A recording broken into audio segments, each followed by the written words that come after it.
All right then. We rolling? I'm here with these fucking dickheads. We love you. We are rolling. Fantastic. Hey, welcome to the Only Scots podcast. We're Pink Plates, and we're here live with Scott from the Only Scots podcast.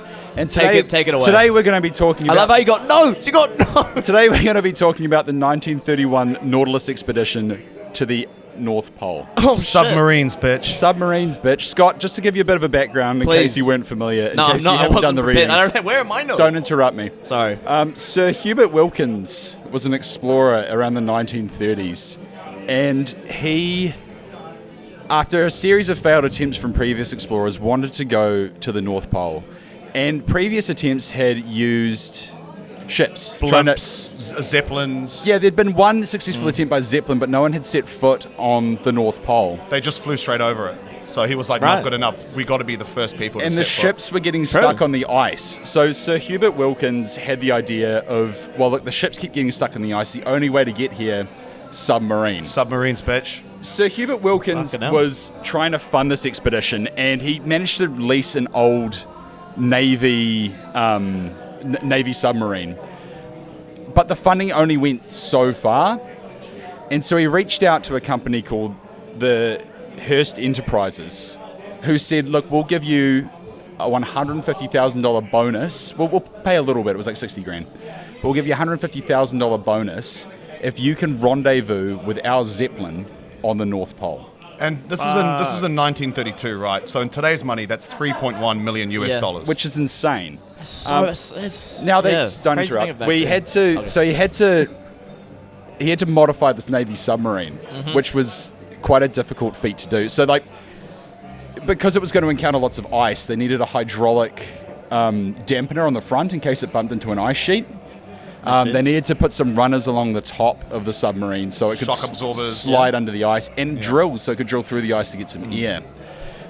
Lots of modifications. They also wanted a photosensitive sensor to be able to see the distance of the ice before they drill through it. Okay. But there was some funding issues, so they didn't actually get that. So the whole thing's looking a little bit like Wilkins didn't have a lot of say in the matter regarding the modifications to the submarine. So the whole thing was looking a little bit dodgy, but it gets dodgier, Scott. So they're doing the modifications in America, and they have to travel over to England as their first stop. The Nautilus breaks down in the Atlantic Ocean. They need to get towed. First few days, Like- it just completely breaks down. The the build- submarine breaks down. Like we're still like on. On the They, surface. We're on they the never surface, even right? went down. They were just trying to sail to another Yeah. country, and the Yeah. old piece of shit Navy submarine just couldn't even make it. to Couldn't the make UK. it across the... And it Wow. was pretty rough. Like, there was... Like, everyone got seasick and food poisoning. Like, the thing was a shitter. So they had to get towed, and the public was, like, very excited about this Nautilus expedition. By the time they made it to London, they weren't very stoked about it. They were getting roasted. The tabloids were just like, were this guy's a joke. shredding them. Like, it wasn't a good look. And so they get to England, and some of the crew just quit because they're like, we've had like 3 weeks of food poisoning and seasickness. This thing's a shitter. We're going to quit. They're sloshing around in oil, vomit, Yeah. seawater. The bilge tight- pumps aren't working. They can't pump anything out of there. So they quit, and Wilkins at that point goes, well, like, I'm not going to stop. Like, I've got one shot. I need to meet the Zeppelin. So he powers on through, new crew, and makes it up to Longyearbyen, which is in Norway.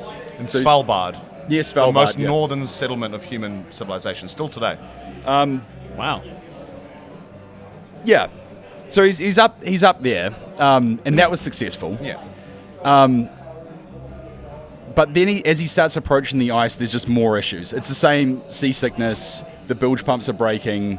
2 of the engines failed out of the 4. Engines failed, yeah. And the crew aren't happy. How many crew members? I think there was 13. Oh, that was the problem. Yeah. Unlucky number. But it was pretty bad conditions. Like the submarine wasn't insulated either, so it's just bare metal in Arctic Ocean. Oh my god. So they're like, There's no heating, there's no It's insulation. 1930s, isn't it? Yeah, they're in parkas in Like a submarine freezing. under the Yeah. ocean, Yeah. and they basically are about to like reach the ice, and half the crew are like, "No, we want to turn back. We don't want to do this," because they realize, well, they can't even start submerging because the rudder was toast. Actually, that was So the rudder, the vertical rudder that basically makes the submarine go down, the day they reached the ice to go underneath the Arctic, it went missing. Now that's a bit mysteriously just went missing. And now that's, there's a bit of a mystery around that. So some of the crew reckon that it just dropped off, but Wilkins suspected that maybe the plan was being sabotaged because at this point the crew aren't keen. They're like, this is going to absolutely kill us. So there's some alleged sabotage. Set up to fail. Yeah, the whole crew wants to turn around. And at that point, Wilkins should have stopped, but he didn't. He said, look, we don't need it. Flood the ballasts. We're going under. Yeah, and so suicide mission. Angled the submarine down, flood the ballast, and went under. But you didn't say how he went under. They rammed it against the ice to force it down. Angle it down. Yeah, and it just... What, to submerge themselves? Yeah. They just rammed into the ice so that it would just knock it downwards. But they flooded the ballast so that it could sink a little bit, but they're still buoyant enough because it's a capsule of air. So they just dragged underneath the top, screeching loud metal under the ice, like deafening in there. 4 days. Days and days and days. But the issue was that when they tried to surface for air, I mean, they could surface in pockets, but they wanted to drill through because that was their whole plan. But their drills didn't work. And at that point... You're just trapped under ice. Once the drills weren't working, Wilkins was like, look, we're actually going to die. And radios in and says, look, the expedition's over. He never met the Zeppelin. Yeah. He never met the Zeppelin. And now the reason we bring that up, Scott, is because we think Dugfest is a lot like the Nautilus expedition. You think so? It's up against it. Doug is the Hearst Corporation. He's got grand aspirations for pink plates. We feel like we're Sir Robert Wilkins. You feel like you guys are Wilkins on the submarine? We've got it up against us. You're breaking the ice? But Doug encourages us massively with the promise of Zeppelins and grandeur. And money. And I feel like we have that determination to get through. What's your thoughts on that? My thoughts on it are, you guys aren't really set up to fail, though, are you? Are you guys? No. I feel like you guys are your own worst enemies. Whereas I feel like the expedition's a little bit different. Yeah, I feel like there's a few more aspects to consider of how they were set up to fail. I think the band and pink plates were like the crew. Yeah, you know, we kind of just like want to go home and go to bed, but James says we have to keep practicing and play music so we can make the money. He's the dictator. He's the dictator. Am I Sir Robert Wilkins? I think you are. Metaphor. I think you are. But Doug remains the Hearst Corporation. I think he does. He's investing in you guys. Yeah. But it's a real investment, though. I think the Nautilus is the genre of punk music. Yeah. Nautilus is genre. Probably. Do you think that punk music is slowly breaking down? Like rudderless, you could say? Rudderless. And we're here to steer the ship. And that's what we're here to do tonight, Scott. We're here to flood the ballasts. We're here to go under, up against it. The odds are against us. First of all, you said this would be catered. I didn't say this one would be catered. This is out of my control. What are these right here? These are your beers. Oh, are they? Oh, are they? Oh, wow. Now that we mentioned it. That's pretty cool. That's pretty awesome. Wow. Look at that. Black Sands. Black Sands. Yeah. Yeah, you actually do really well. See, I actually hadn't heard of you before that. Black Sands. I hadn't heard of you either. No, I'm talking about Black Sands. That's fair. I'm talking about Black Sands. And then I talked to a few of my mates, and they were like, yeah, it's everywhere. Yeah, man. And I was like, damn, bro, your business is fucking going real good. Well done. Hey, you should be proud of what you've done. I'm so proud. Shout out to my family. Shout out to Matt Holden, my cousin / head brewer. Yeah, he does a very, very good job. And he actually plays guitar in this band. So you will see him tonight. Black Sands is like the Nautilus, but if it was beer and it didn't fail. And we keep breaking down. And you keep breaking down. Yeah, and we all just hate each other. But your family, so you got no choice. Correct. We are literally under the ice. We have nowhere to go. We're going to the pole. Yeah. You guys keep smashing the ice as well? Like, is that like a metaphor for butting heads, you could say? No, it's a metaphor for doing meth, Scott. We love smashing the ice. Yeah, fair. And the air conditioning in here is suboptimal. I mean, we are in Hamilton after all, so if you're going to do it, fuck it. Yeah, man. Out of all the places to do it. I forgot this was live. We can't edit it like the last one. Oh, we can't. Is this live? I mean, I would... it is you now, know what? baby. For you guys, it is. We're doing it live. Can we drink these? Yeah. No. Well, look, ask Doug.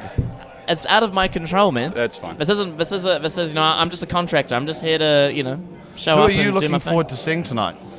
I'm looking forward to seeing my bed, I'll be honest. Oh. Live. You feel up against it? Yeah. Up against the ice? No, not really. Okay. I feel like I'm doing all right. I feel like I'm set up to succeed.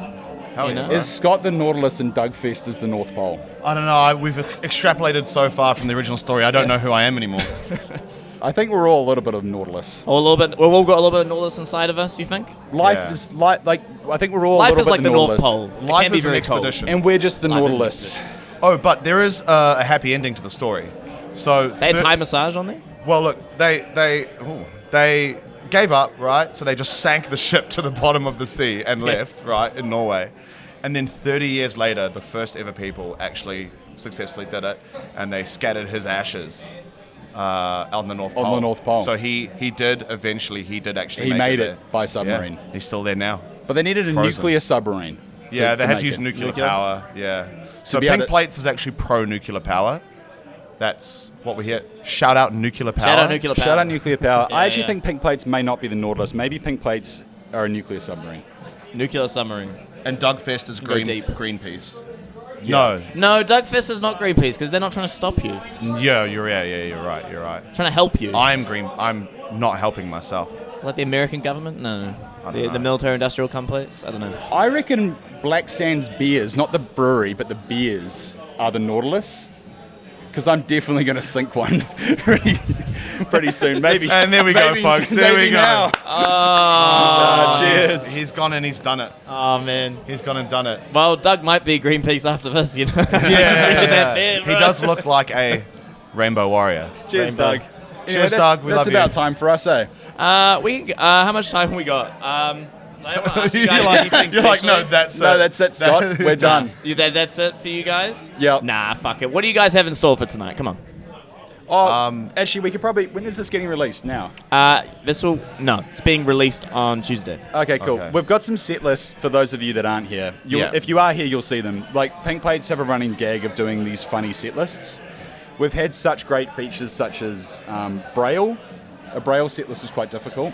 Very difficult gig to play. Fuck is a Braille set list? You know what You know Braille is, Braille, right? when you Like have to blind feel people it? read them. Oh, yeah. Okay. Yeah. So we've done a Braille set list. We've also had riddles. Riddles was quite funny. We did emojis, just all emojis, no words. But this time, Are you guys going to do a puzzle? no, we've done one better. Crosswords are actually quite hard. We shortlisted a crossword, but they're actually quite hard to order properly. Yeah. And also like the clues are it's a bit complicated. We Yeah. didn't quite work it out. But today we've actually made 4 cakes. And we've iced the set list onto the cakes. Right. We said, what if they were cakes? Are they black sand They're lager sponge flavor? with vanilla. Vanilla icing, icing. pink sprinkles. Yeah. Yeah. Hundreds and thousands. And they'll be good. available at the bar afterwards if people want to eat them. Yum. Yeah. We brought cake. We brought cake. Brought cake. Yeah. Nice. Those buns. Nice. Yeah, hell yeah. We brought cake, and we've also brought these set lists as well that are... Yeah. Yeah, yeah. Ah, there you go. It's because he's got I a just massive like- I've got a arse. huge He's got butt, a Scott. It's wide actually, bum. like, Pink Plates have actually...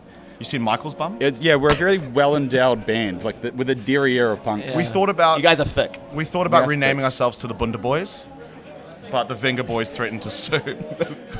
We also thought about... Pink bundas. Pink Bundas. We're actually thinking about a potential rebrand. Well, no, more of a side project. Okay. really. yeah, we Fair. should see what he Yeah. thinks. Can we pitch you a band name? Go.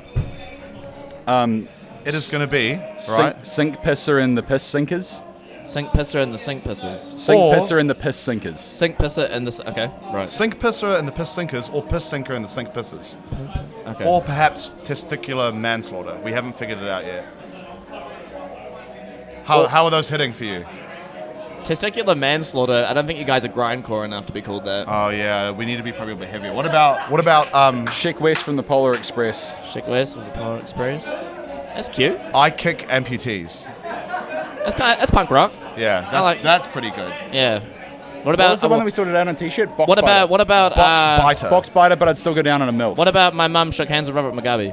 Oh, we need to make Actually, yeah, a can we clarification. clarify that? 'Cause We that need actually to, never I've gotten happened. in so much trouble from my family because it Yeah. was not Robert Mugabe. It was was. Nelson Mandela, Which is like slightly the different, opposite yeah. of Robert Mugabe. We need to clear no, the for record real. there, My yeah. mum was so upset. Well, you know, you caught me in a vulnerable state, Scott. You know, took advantage of me, if you will. But I did not. You Yeah. sprinted into my house, and I didn't even. no let you one in. connected to my family has ever met Robert Mugabe. I just want to clarify that. okay. It was Nelson Mandela. It was That was Nelson, Nelson Mandela. Mandela. Okay, Yeah, okay. Robert Mugabe's more fun though. yeah. No, know- I mean I wouldn't say fun, but you know. Well, spicy. you did say it, and we're not going to endorse that. Not so when gonna you get endorse it? cancelled, we're distanced from it. Yeah. Okay. We do not associate with With you. any. You don't. With you Or anyone. specifically. Shut this down. I was gonna rebrand to Only Fools. That's what I was gonna rebrand to. Only fools and horses. No, just Only Fools, but you know. Pink Pony Club. I'm gonna keep on dancing at the Pink Pony Club. I'm gonna keep on dancing down in West Hollywood. We should rebrand to Ritalin. Yeah. Ritalin. 20 milligrams slow release. Yeah. Yeah. You gotta get the slow I was gonna release. say, is that like another side business, like Black Sands Ritalin? What, like a new IPA flavor? I mean, It's like, hey, Good. do you like a nice craft beer, quality made with local ingredients, and do you have a test to study for? yeah. Ritalin IPA. Do you find when you're drinking an IPA, you can't really focus on the tasting notes? That's why I put Ritalin in my IPA, so I can Oh, lock I in. thought you put meth in your IPA, no? I mean, Ritalin's like kitty meth. It is a I little thought it was like Kitty Coke, but I don't know. That's why for that's tab. why all my Untapped reviews of Black Sands are 4 pages long. Oh yeah, if you guys know what Untapped is, Then you you've should never go- felt the touch of a woman. Yeah, then you know what, you're probably having a good life. Okay. If you know what Untapped is and use it every day, I don't know what Untapped grow is. the fuck up. I don't know what that is. It's like Yelp for beers. It's so that people who know fucking nothing about It brewing already sounds really pretentious. It's like can talk shit about brewers' like, beers. It's Wow. like the Nautilus of social media. You know what they called the second one that actually made it? The USS Nautilus. Yeah. I know that's pretty bad. I wouldn't do that. You know what I mean? That's insulting, eh? Yeah, it's like having another Titanic. But didn't they do that? Didn't they do Titanic another? 2? Yeah, Yeah, not yeah. the movie, another boat. yeah, another boat. Yeah, okay. just Titanic 2. Hey, do you know I got traumatized by the Titanic movie? I've got a story for you, Scott. Story time. Okay. So when I came back from high school in China, I went on a date with this girl. Okay, from something else. You went to high school in China? for like a very short amount of time. Wow. Black Sands. And then It is your brewery, I after dated all. this. We're all going I down dated together this was the girl. idea. We went on a first date to a movie theater. She was from Sichuan province. And we went to go see Titanic when it re-released in HD at St. Luke's Cinema. And I really needed to pee, but I was so nervous because like I wanted to ask her to be my girlfriend in the movie theater. I was probably like 15 at the time, 16, and I had to pee so bad. I held it the whole movie until the end and then asked her out and we kissed and it was a beautiful moment. I had to pee so bad that, you know when you hold it in for too long, then you can't go anymore because you've like clogged up your nerves? I went to go pee and there was a massive line of people behind me in the urinal. Now I'm sure you're familiar with the term stage fright. You whip it out, you can't pee because there's someone behind you and next to you. You're like, oh my God, I feel so infantilized right now. I don't know what that word means. But Like I never had childlike. that. That's not what I meant. Emasculated. Emasculated, is what you're yeah, looking that's for. what I meant to say. And literally, I never had that problem, but there was a line of people behind me, and I couldn't go. And in my head, everyone's like, look at this guy. He's had his penis out for like 3-4 Mississippis, and he hasn't started a steady flow stream. And I had to walk back out to gather myself. Ever since that day, I cannot pee in front of another person. Really? Well, actually, no, I peed in front of you last night. Yeah. Never mind. I was Hey, you gonna know what? say, yeah, And we did that last night. moral of the story is... I don't. Moral of the story is don't believe anything. We you say. we crossed streams just in that bathroom over there. Urinals are like the Nautilus of my life. I've got a funny urinal story, and I want to. Okay. A quick one. Yeah, it is quick. I Make want to. this really long. Well, I want to put it to the Only Scott's fans because I feel a little Fan bit. base. Yeah, I feel a bit ripped off. I quite like urinal jokes. Like I'm a absolute extrovert, and I find like there is no better place to make people feel awkward than at a urinal because of all the social cues. It's a vulnerable place. Yeah, and so I was a little bit drunk at a rugby game, and I was at Eden Park, and it was shoulder to shoulder urinal etiquette. See, now that's hell for me. And so anxiety central. Does not sound enjoyable. Totally chill for me, and I'm like, well, this is a good time to bust out my Type 5 comedy routine. And so I walk in, get my dick out, and go, Before the urinal? no, at the urinal. Oh, okay. I'm not a psycho. And You're completely psychopathic. I'm sitting there, and I just look left, look right, and go, so this is where all the dicks hang out, eh? No one laughs. Except me, because I'm like, well, that flopped, so I'm like, Oh, no. and it's even worse. No. But I thought that was quite a good one. That was pretty good. And I was just like, I think maybe people were taken aback. Like, it's not the place for a joke, and maybe they were just a little bit shocked. Yeah. I think they were a bit shocked. I'd be a bit shocked. I If also, you go to, hey, nice equipment, can I hold it for you? You know? I also I have a My other one's in the car. I have a urinal thing where if I'm pissing at a urinal and someone comes up and starts pissing next to me, I try and outpiss them because I'm naturally competitive. Right. You want your stream to be superior. And so I'll In speed or just force? just duration. So like longer. So like if I've started pissing, they come in afterwards. I want to still be pissing by the time they leave because I want them to know how hydrated I am. And it's always just been in the back of my head as like a little thingy. And one time actually I was in Hamilton in about 2016 and I was pissing in a urinal. Someone comes up, starts pissing next to me. And then he finishes up and he goes, you bet me, mate, strong stream. And I'm like, he was thinking the same thing. And incredible. We just had this telepathic moment at the urinal. Of a competition of who has the strongest stream. Have you got any funny urinal stories, Scott? None that I can think of right now. No, not really. A urinal's quite a serious matter for you. I mean, I'm there to do business. I guess it is. I'm there to do business. Where do you find joy in your life, if not at a urinal? And not the urinal? I mean, I'll be real. A good number 2. No joy in my life. Oh, a good number 2. A good number 2, I have immense joy. Are you the kind of guy that is like in and out on the number 2, or do you like hang about? I'll hang about. What's your poison of choice? YouTube videos? YouTube Shorts? Probably just Pornhub. Just to help you shit? The self-blumpkin. Yeah, you just do both at the same time. That's Blumpkin. Wow, I almost choked on my Black Sands APA. A blumpkin is where you are defecating while receiving a blowjob. So I guess like if you're watching Pornhub, right. a self-blumpkin would be jacking off while... Self-autofellatio whilst pooping. Yeah. Well, you wouldn't autofellatio. It's probably a bit close to the business. Scott, I've been improving my brain, which may shock your fans after the last time we've been on the podcast. No, but I play blitz chess while I'm taking a number 2. Blitz chess? Blitz chess? Yeah, I play blitz chess. I play on the 3-minute time restriction with a 2-second increment. That's fucking impressive. Yeah. If it's a big shit, sometimes I take like 2 or 3 games. Because they're quite quick. Yeah. And if like I don't know, if you get like a little cheeky like 15-move checkmate, you're like, I'm down for another one. I'm not done. Fucking. I didn't hear no bell. That sounds fun. I have to look into that. Yeah, Blitz you chess. should play more When blitz chess. You can play blitz chess fucking everywhere. I absolutely clapped someone while drunk last night. It was incredible. But did you play any chess? Hey yo. All right, boys. Racing I'm going to give you a rundown on this. One more. Scott. The piss story was long. One quick piss story, and then you've told 4 since. Yeah, I know. I'll give you one more. One more. Well, I was just going to tell you about this chess game, but it wasn't actually that interesting. The guy blundered his queen, pinned it. Okay. Well, there you have it, folks. There you have All it, right. folks. Ping plates, everybody. Thank you for tuning in. Black Sands. We'll see you tonight. These guys are treasures. Dog. What time are we on? We're on in an hour and a half. We're on in an hour. All right. Thank you, guys. Always a pleasure. Sometimes a chore. Yeah, that seemed more chore vibes, didn't it?